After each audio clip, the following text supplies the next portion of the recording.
오픽 본 시험이 진행되는 40분 동안 꼭 해야 되는 do's, 절대 하지 말아야 되는 don'ts 함께 알아보겠습니다. 안녕하세요. 오픽 보물창고 창고지기 윤석환입니다. 지난 12년 동안 오픽을 가르치면서 가장 안타까웠던 것들 중 하나가 오픽 시험장에서 무엇을 어떻게 할지 몰라서 꼭 해야 될 것을 놓치거나 절대로 하지 말아야 될 것을 함으로써 목표 등급 달성에 실패하는 분들이 적지 않다는 사실을 알게 된 것이었어요. 그래서 이번 시간에는 여러분들이 오픽 시험장에서 꼭 해야 되는 do's, 절대로 하지 말아야 되는 don'ts에 대해서 하나씩 자세하게 알아보는 시간을 갖도록 하겠습니다. 여러분이 이 영상을 보고 나시면 오픽 시험장에서 무엇을 어떻게 할지 명확하게 알게 되실 거예요. 시작해볼까요?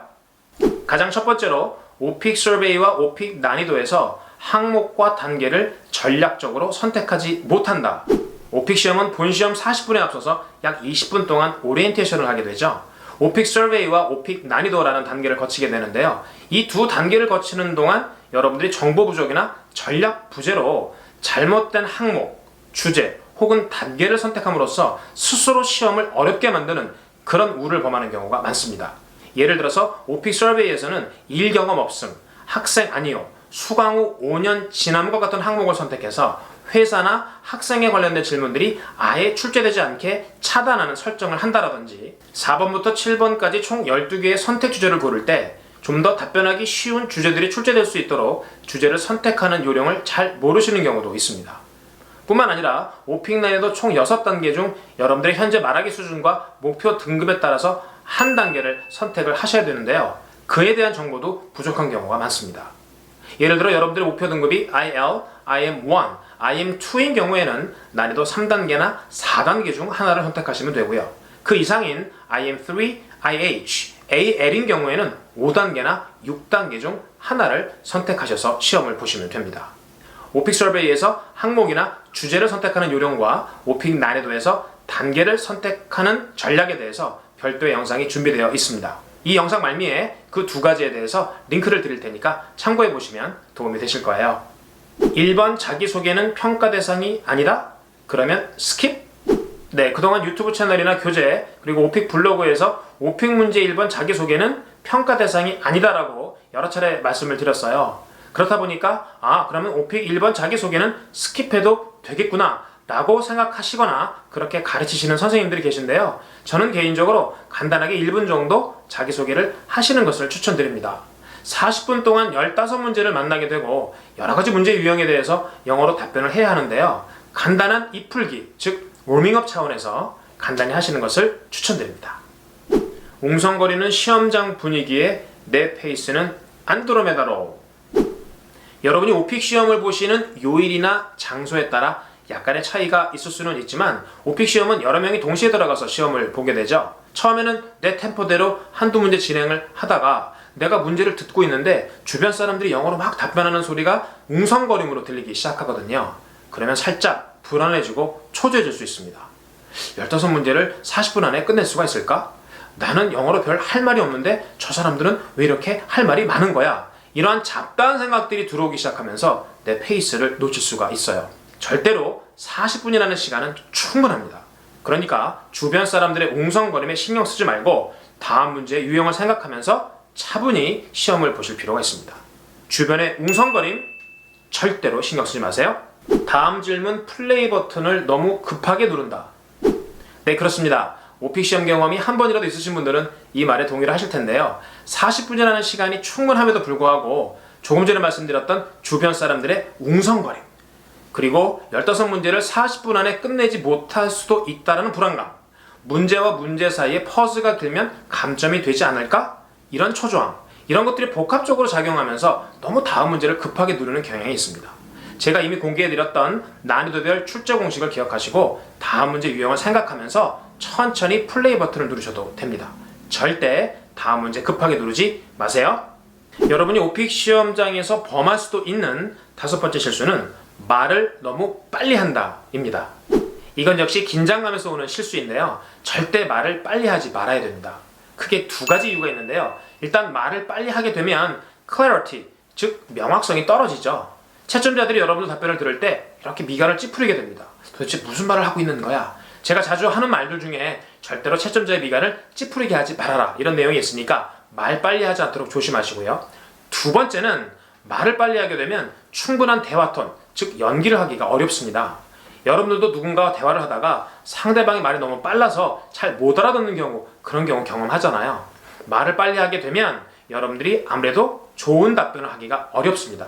평소에도 말을 좀 천천히 하는 습관을 들이시고요. 만약 말을 빨리 하는 것 같으면 스스로 slow down을 되뇌면서 말을 좀 천천히 해주세요. 오픽 시험에는 전반전과 후반전이 있다. 어디가 더 중요할까? 네, 오픽 시험은 축구처럼 전반전과 후반전이 있습니다. 7번 문제 끝나고 나서 자가진단을 한 번 더 하게 되죠. 잠깐 쉬었다가 8번부터 후반전이 시작이 됩니다. 역시 축구처럼 오픽도 후반전이 훨씬 더 중요합니다.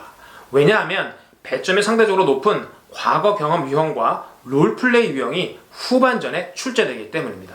여러분들이 7번까지 잘 못했다고 할지라도 충분히 만회할 기회가 있습니다. 그러니까 7번 문제 끝나고 나서 좀 잠깐 쉬기도 하고 좀 헛기침도 하고 몸도 좀 움직였다가 지금부터 더 잘해야지 라는 생각으로 8번부터 15번에 대한 답변 잘해주세요. 오픽 시험장에서 흔히 할 수 있는 7번째 실수, 길게 말할수록 가산점을 받는다고? 네, 제가 학생들한테 가장 많이 들었던 질문 중 하나가 쌤, 답변을 길게 하면 길게 할수록 더 높은 등급을 받을 수 있나요? 였습니다. 아닙니다. 잘못된 정보입니다.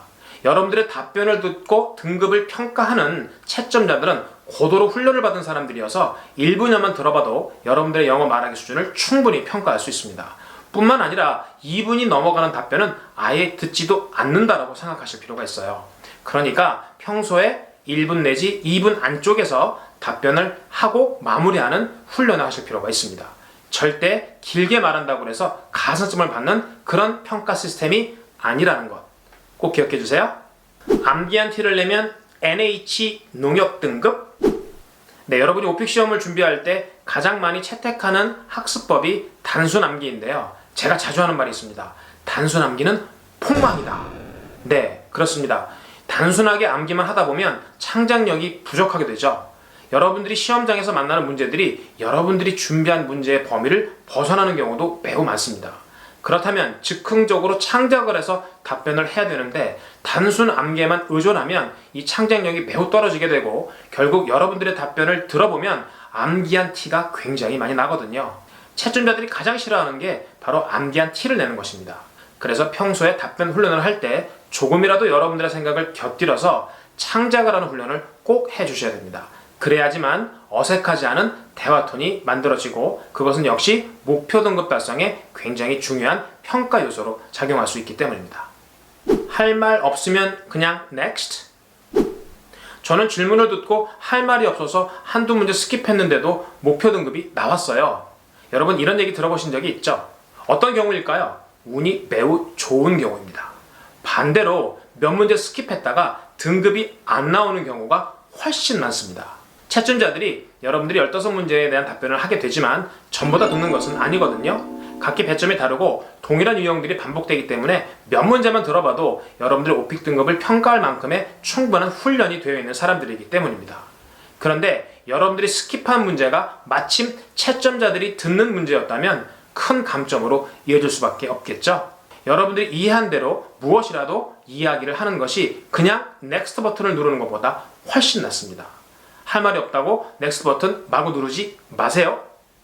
여러분이 오픽 시험장에서 범할 수 있는 실수 마지막 10번째입니다. 끝까지 앉아있으면 가산점 받는다고? 잘못된 정보입니다. 길게 말할수록 가산점을 받는다라는 것과 맥락을 같이 하는 것인데요. 절대 오래 앉아있는다고 해서 더 높은 점수를 받는 그런 평가 시스템이 아닙니다. 여러분들이 시험을 보신 분들은 아시겠지만 빨리 나가시는 분들은 20분 때부터 나가기 시작하셔서 평균적으로 25분에서 30분 사이에 대부분 시험을 마무리하게 되고 기본적으로 영어 실력이 있는 분들이 35분 이상을 쓰는 경우도 있는데요. 네, 절대 그것이 가산점으로 이어지는 것이 아니라는 사실 기억하세요. 오픽 시험장에서 반드시 해야 되는 do's 그리고 절대 하지 말아야 되는 don'ts 요약해 보겠습니다. 오픽 서베이 항목 선택과 오픽 난이도 단계 선택 요령 잘 지켜주세요. 1번 자기소개는 워밍업 차원에서 1분 정도 가볍게 하는 것이 좋습니다.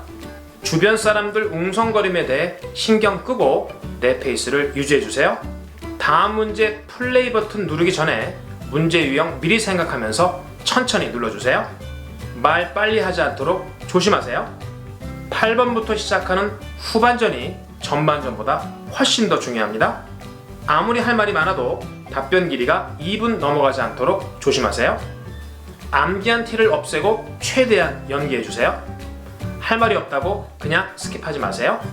시험이 끝날 때까지 억지로 앉아있을 필요도 없습니다.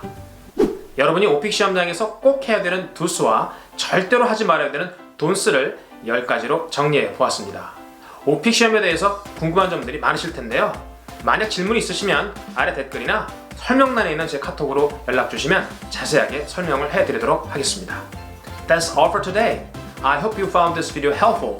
If you did, please make sure you subscribe to the channel and hit the notification bell so that you know when another video is up on my channel. In addition, I'd like you to check out my OPIC blog where you can find tons of useful OPIC information that you might not be able to find anywhere else. Thank you so much for watching this video. I'll see you next time.